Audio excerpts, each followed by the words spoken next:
ఇమాక రాజ్యాంగంపై దాడి చేస్తూ ఉన్నారు, దేశాన్ని అమ్మేస్తూ ఉన్నారు ప్రధాని మోదీ, కేంద్ర హోంమంత్రి అమిత్ షా, అలాగే ఆర్ఎస్ఎస్. ఈ ముమ్మాటికి దేశద్రోహులు అంటూ ఉన్నారు రాహుల్ గాంధీ. సరే, प्रधानमंत्री गद्दार है आपका। जब ये आरएसएस से कार्यकर्ता आपके सामने आएंगे, नरेंद्र मोदी की बात करेंगे, अमित शाह की बात करेंगे, उनसे आप सामने उनको कहो कि आपका प्रधानमंत्री गद्दार है, आपका होम मिनिस्टर गद्दार है, आपका संगठन गद्दार है, आपने हिंदुस्तान को बेचने का काम किया है। अंबानी अदानी को पूरा देश बेच देता है, इस पर आक्रमण करता है। जब ये आरएसएस से कार्यकर्ता आपके सामने आएंगे, नरेंद्र मोदी की बात करेंगे, अमित शाह की बात करेंगे, उनसे आप सामने उनको कहो कि आपका प्रधानमंत्री गद्दार है, आपका होम मिनिस्टर गद्दार है, आपका संगठन गद्दार है, आपने हिंदुस्तान को बेचने का काम किया है। अंबानी अदानी को पूरा देश बेच देता है, इस पर आक्रमण करता है। సార్ ఏంటి సార్ దేశానికి ద్రోహం చేస్తోంది ఎవరు? ఇదేమి కొత్త విమర్శ కాదు కదా. ఇప్పుడు అదానీ అంబానీ ఇద్దరు గుజరాతీ మిత్రులు, మీరు ఇది ఎప్పటి నుంచో చెప్తున్న మాటే. ఇప్పుడు మన దేశంలో క్యాపిటలిజానికి, మన దేశంలో క్యాపిటలిస్టులకు రాజకీయ నాయకులకు ఉన్న సంబంధాలు కొత్త కాదు. ఇది బీజేపీ టైంలోనే పుట్టలేదు, బీజేపీతోనే స్టార్ట్ కాలేదు. ఆ మాటకు వస్తే ధీరుభాయ్ అంబానీ సామ్రాజ్యము, ముఖేష్ అంబానీ సామ్రాజ్యము కాంగ్రెస్ హయాంలోనే బ్రహ్మాండంగా విస్తరించింది. మీకు ఇది ఎన్ఎన్ వోహ్రా కమిటీ చాలా కాలం క్రితమే politician, business man, bureaucrat, criminal Nexus అని చెప్పింది. టాటా బిర్లాల వ్యాపారాలు కాంగ్రెస్ హయాంలోనే విస్తరించాయి. సో అందువల్ల మీకు టాటాలు బిర్లాలు అంటున్నామో తప్పేమీ లేదు. క్యాపిటలిజం అనేది తప్పు కాదు, క్రోనీ క్యాపిటల్ అనేది తప్పు. ఈ రెండింటి మధ్య తేడా ఉంది. క్యాపిటలిజం అంటే నువ్వు జెన్యూన్గా ప్రొడక్షన్ చేస్తావు, ఇండస్ట్రీలు పెడతావు, కంపెనీలు పెడతావు, లాభాలు సంపాదిస్తావు, అందులో ఎలాంటి తప్పు లేదు. ఎందుకంటే మార్కెట్ ఎకానమీలో ఈ ఇండస్ట్రియల్ యాక్టివిటీ, క్యాపిటలిస్ట్ యాక్టివిటీ లేకపోతే మీకు ఎకానమీ ముందుకు పోదు కదా. సో అన్ని ప్రభుత్వమే ప్రొడ్యూస్ చేయాలి అంటే దాని ఇన్ఎఫిషియన్సీ చాలా భయంకరంగా ఉంటుంది. మనం చూసాం కూడా. అంటే 1991 కన్నా ముందు ఓ గ్యాస్ సిలిండర్ దొరకదు, ఓ టెలిఫోన్ కనెక్షన్ దొరకదు, ఓ స్కూటర్ దొరకదు. సో అందువల్ల మీకు క్యాపిటలిజంలో తప్పేమీ లేదు. కానీ మీకు అటల్ బిహారీ వాజ్పేయి అన్నాడు, unbridled privatisation is dangerous to the economy అని. అంటే అదుపు ఆజ్ఞలు లేని పెట్టుబడిదారీ విధానము ప్రమాదకరం. రఘురామ్ రాజన్ అయితే ఏకంగా పుస్తకం రాశాడు, సేవింగ్ క్యాపిటలిజం ఫ్రమ్ క్యాపిటలిస్ట్ అని. అంటే పెట్టుబడిదారుల నుంచే పెట్టుబడిదారీ ఆర్థిక వ్యవస్థను కాపాడాలి అని చెప్పి 2008 ఫైనాన్షియల్ క్రైసిస్ కు ముందు రాసింది. సో అందువల్ల మీకు క్యాపిటలిజం అనేది నేరం కాదు, కానీ అది అదుపు ఆజ్ఞలు లేనప్పుడు సమాజానికి అది ప్రమాదకరంగా మారుతుంది. సో భారతదేశంలో డబ్బుకు, మనీకి, పాలిటిక్స్ ఉన్న లింక్, క్యాపిటలిస్టులకు పొలిటికల్ పార్టీస్కి ఉన్న లింక్ ఇవాళ కొత్త ఏమి కాదు. అది మోడీతో మొదలు కాలే, మోడీ కన్నా ఉండాలి. అయితే మోడీ పైన ఆరోపణ ఏంటంటే అదానీ వ్యాపారాలు మోడీ హయాంలో బాగా పెరిగాయి అన్నది ఆరోపణ. ఈ ఆరోపణకు ఎంపరికల్ బేస్ ఏంటి అంటే మీరు Modi political graph, Adani business empire graph గీశారనుకోండి, క్లియర్ కొరిలేషన్ కనబడుతూ ఉంటుంది. ఇలా ప్రపంచంలో 17th రిచెస్ట్ పర్సన్ గా గౌతమ్ అదానీ ఎదిగాడు. సో అంబానీలు, అదానీలకు, మరి టాటాలకు, బిర్లాలకు తేడా ఏంటి అంటే, టాటానే ఒకసారి అడిగారు, what is the difference between your generation of capitalist and present generation of capitalist అని. అంటే టాటా చాలా అద్భుతంగా చెప్పాడు, my generation produced and amassed wealth, this generation is manipulating and amassing wealth అన్నాడు. అంటే మా తరం పెట్టుబడిదారులు ఉత్పత్తి చేశారు, సంపాదించారు, ఈ తరం ఉత్పత్తిదారులమో ఈ తరం పెట్టుబడిదారులమో మ్యానిపులేట్ చేసి సంపాదిస్తున్నారని. ఆ మ్యానిపులేటివ్ ప్రాక్టీసెస్ ఆఫ్ క్యాపిటల్నే తప్పుపట్టాలి. అందువల్ల దాన్నే క్రోనీ క్యాపిటల్ అంటారు, అంటే ఆశ్రిత పెట్టుబడిదారీ విధానం అని. అంటే అధికారంలో ఉన్న వ్యవస్థల్ని ఉపయోగించుకొని అదనపు ఆర్థిక ప్రయోజనాలు పొందేటువంటి వ్యవస్థ.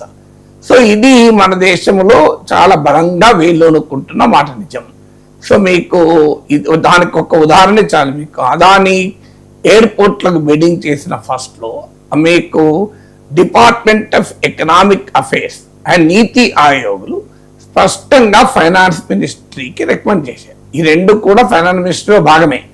సో వారు రికమెండేషన్ ఏం చేశారు, ఇప్పటిదాకా ఈ రంగంలో అనుభవం లేని వారికి 2 ఎయిర్పోర్ట్ల మించి ఇవ్వకూడదు, ఎందుకంటే ఇది క్యాపిటల్ ఇంటెన్సివ్, టెక్నాలజీ ఇంటెన్సివ్ కనుక మనము ఆ జాగ్రత్త పడాలి అని చెప్పారు. మీకు కానీ ఏం చేశారు, మొత్తం అంటే department of economic corporate affairs, department of corporate affairs and also మీకు నీతి ఆయోగ్ల రికమెండేషన్స్ ను పక్కకు పెట్టి మీకు దీన్ని మొత్తం అదానికి ఇచ్చేశారు. సో ఇలాంటివి చేసినప్పుడు మీకు నేచురల్ రిసోర్స్ ఎలకేషన్, మన coal block allocation, spectrum allocation వివాదాలు చూసాం. మీకు ఎలక్టోరల్ బాండ్స్ లో 90% బీజేపీకి వెళ్ళడము, క్లియర్ కొరిలేషన్ కనబడము, అంటే మీకు ఎలక్టోరల్ బాండ్ ఇచ్చిన సమయాన్ని వాళ్ళపైన సిబిఐ ఈడీ రైట్స్ ఈ రెండింటినీ కంపేర్ చేస్తే క్లియర్ గా మీకు ఈ ఎలక్టోరల్ బాండ్లు ఇవ్వటానికి సిబిఐ ఈడీ రైట్స్ కు సంబంధం మనకు కనబడుతుంది. మీకు you can simply do it. ఇది మీకు చాలా పెద్ద పెద్ద కంపెనీస్ కూడా ఈ పని చేశాయి. మీకు అలాగే వారికి ప్రభుత్వం రాయితీలు ఇవ్వడం, సహజ వనరులు, నేచురల్ రిసోర్సెస్, ల్యాండ్ ఇవ్వడము, వారికి రకరకాల రాయితీలు ఇవ్వడము, అలాగే వారు ఎలక్టోరల్ బాండ్స్, ఈ రెండింటి మధ్య కూడా మీకు లింక్ ఎస్టాబ్లిష్ అవుతుంది బహిరంగంగా అనేది. సో ఇక మనకు కనబడే లింక్లు ఎన్ని ఉన్నాయో మనం చెప్పలేము. సో బహిరంగంగానే కనబడే లింక్. అందువల్ల మనం క్రోనీ క్యాపిటల్ని వ్యతిరేకించాలి, క్యాపిటలిజాన్ని వ్యతిరేకించకూడదు. అయితే రాహుల్ గాంధీ చేస్తున్న పొరపాటు ఏంటంటే ఇందులో క్రోనీ క్యాపిటల్ని వ్యతిరేకించాల్సింది పోయి నరేంద్ర మోడీ, అమిత్ షాలను దేశద్రోహులు అనేటువంటి పదాలతో మాట్లాడారనుకోండి, ఏమవుతుంది, అది మోడీ పైన అక్కసగా కనబడుతుంది, సబ్జెక్ట్ పోదు. నిజంగా చెప్పాలంటే సబ్జెక్టుతో నీవు ఇంకో ఏ అంశంలో ఇలా మెయిల్ చేయడం వల్ల తన క్యాపిటలిస్ట్ ఫ్రెండ్స్ కు ప్రజలకు ఇలా నష్టం జరిగింది అని కన్విన్స్ అవుతే ప్రజలు విమర్శిస్తారు. రాజకీయ నాయకులకు అర్థం కావాల్సింది అంటే తమ ప్రత్యర్థులు తాము విమర్శించాలని కోరుకుంటారు, కానీ తాము చెబుతున్న దాని వల్ల ప్రజలే విమర్శించే దశ వస్తే అప్పుడు కన్విన్స్ అవుతారు. ఇలా మీకు చరిత్ర కూడా ఏం చెప్తోంది, ఇప్పటిదాకా ఈ 12 ఏళ్ల పొలిటికల్ హిస్టరీ, ఎలక్ట్రల్ హిస్టరీ చూస్తే ఎక్కడ మోడీని ఎక్కువగా పర్సనల్ గా టార్గెట్ చేస్తే అది మోడీకే లాభం. ఇది హిస్టరీ. ఎందుకంటే Modi the most charismatic leader ఒకటి. రెండోది పర్సనల్ కరప్షన్ లేదు. మీకు మన్మోహన్ సింగ్ కూడా మీరు చూడండి, పర్సనల్ కరప్షన్ లేదు. ఆయన టైంలో స్కాండల్ జరగచ్చు, ఆయన ఆ స్కాండల్స్ లో ఎంకరేజ్ ఏమీ చేయలేకపోయాడన్న విమర్శలు ఉండొచ్చు, కానీ నరేంద్ర మోడీ టైంలో అదాని 1000 కోట్లు సంపాదించిన అన్నది వాస్తవము.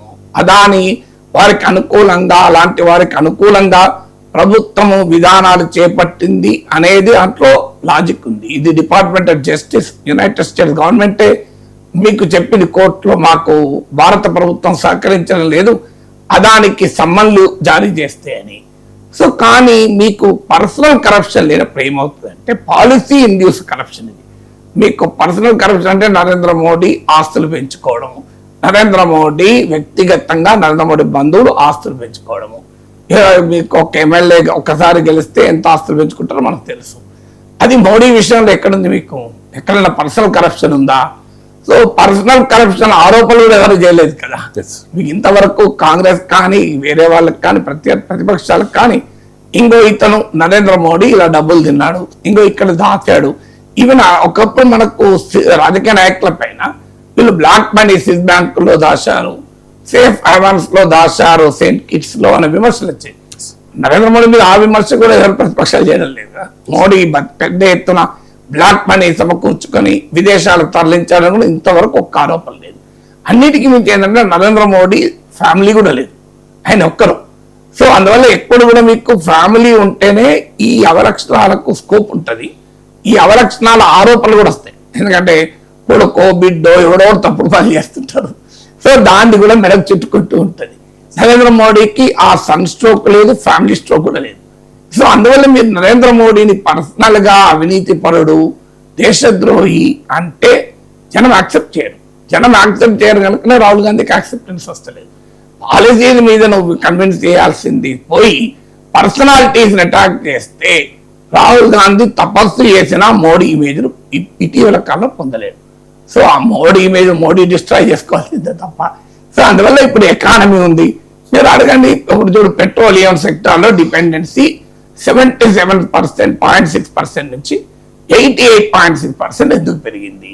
$108 గ్లోబల్ ముడిచమురు ధర ఉన్నప్పుడు $72 మేము పెట్రోల్ ఇచ్చాం. మీరు ఇలా 110 ఎందుకు ఇస్తున్నారు? మీరు స్ట్రాటజిక్ పెట్రోలియం రిజర్వ్స్ ఎందుకు నింపలేదు? ఆ కెపాసిటీ ఎందుకు పెంచలేదు? ఇవ్వడగాల్సింది పోయి ఆయన దేశద్రోహి అని అంటే ప్రజలు నమ్ముతారా?